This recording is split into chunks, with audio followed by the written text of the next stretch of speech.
just got back from another road trip. Yes, we took our cameras to the White House a short time ago so you could check on White House Press Secretary Tony Snow for yourself and see how he is doing. Tony's back at work 6 weeks after announcing the recurrence of his cancer.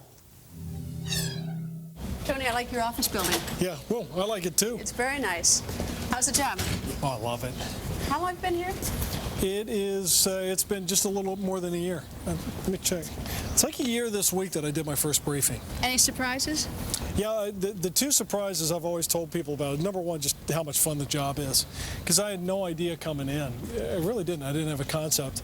So I really love it. The second is kind of the high level of collegiality. I'd been in the first Bush White House, and I've been around town a lot. If you need to talk to the president, how do you get in to see him? It's really actually quite easy. I've got what's called walking-in privileges. I call over to his secretary and say, I need to talk to the president. Can you make some time? And I'll notify the chief of staff or somebody. I mean, you want to make sure that the people in the loop know. But it's really a pretty simple matter. You just call, and he makes himself available, usually within, unless he's all tied up with meetings, within a very few minutes you're over there talking to him. How often do you do that in a week, average? I don't do it every week. I do it when I need to. To get it to sort of go in and have a one-on-one conversation. Usually I do that for stuff like, Mr. President, I want to make sure I've got it absolutely right. You want to say, we'll talk about this issue in this way using these words. Or if you need very specific kind of guidance, or you want to run something by him that you want to do. But, he doesn't have to micromanage briefings. But when I need the kind of insight and guidance that only he can give, then I give a call. Roby, is he stubborn at all? I mean, a lot of people disagree with him now. I mean, at least it appears from the outside that even his own party is beginning to sort of push away from him. Is that politics and they're thinking of their own races, or do they really disagree with him and want him to do something? Well, some people disagree, but the president's not stubborn. That's going to surprise folks because, you got to be stubborn. He's determined, but he's also the kind of guy, and this is something that the press doesn't get because, frankly, they're not invited to a lot of these things. You get people with all sorts of views in there all the time. And he wants to hear people who do disagree with him. He wants to hear different points of view. When you're dealing with something like Iraq or a lot of other problems, you want to make sure that you got as many good ideas in front of you. You want to have as much information in front of you. You want to do everything you can to place before yourself all the options available so you make good choices. He likes to do that. People don't get that about the president. They think, he just digs his heels in, and no. Again, he's relentlessly curious, and he is unafraid of having people coming in and challenging and questioning and probing. And it's one of the things that I think ultimately, I really do think in time when people begin to look through this, they're going to admire him both for his courage and his insight and his ability to see clearly through things. In terms of the job, obviously your health has been an issue. That was a rather, we went through this when you were with us over at Fox, and we thought it was over. Yeah. And now, what is the current situation? Current situation is I got cancer, I'm doing chemo, and I'm working.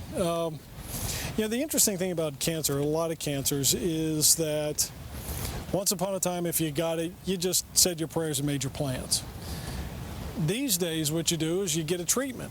Here I've got what's now known as stage 4 cancer. It's been metastatic, it's metastasized. There's some tumors in there. And we're attacking it with chemo. We did a lot of consultations with people. And the strategy is knock the sucker into remission. And there are literally millions of people walking around this country today who've been doing just that. So basically, I'm actually loving life more than I ever have and having more fun than I've ever had. I feel great. The medicine certainly isn't dragging me down. As a matter of fact, I took some chemo this morning.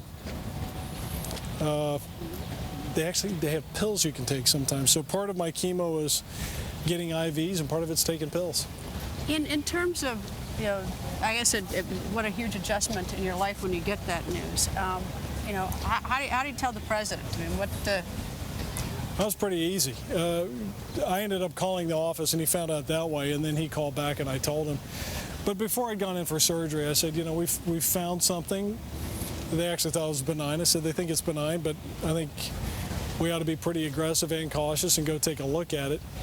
So you just square with them. I mean, that's the way you do it with your wife, with your kids, with the people you love. How are Jill and the kids? They're doing fine. Again, as you pointed out, it's shocking, but some of the things I've learned is, first, the worst thing you can do with kids is to create an air of uncertainty, to give them the feeling that maybe you're holding something back. So they know what the deal is, but they can also tell from Jill and me that we feel pretty hopeful about the kind of medical advice and prognosis we've gotten. Every day when you walk in, still a thrill, or does it ever get old? Never gets old. As a matter of fact, we're sort of revisiting one of my favorite things, which is I like to walk to that gate and I look back at the north portico right over there. For whatever reason, I guess when I was a kid, there were always pictures of how the White House lawn looked when Lincoln was president, and there's a grandeur to that view that it strikes me as unique. And I literally come out and I'm like a little kid. I say, I work here. This is where I work. It's the White House. Tony's a really good guy, in case you had any doubt. Next week, all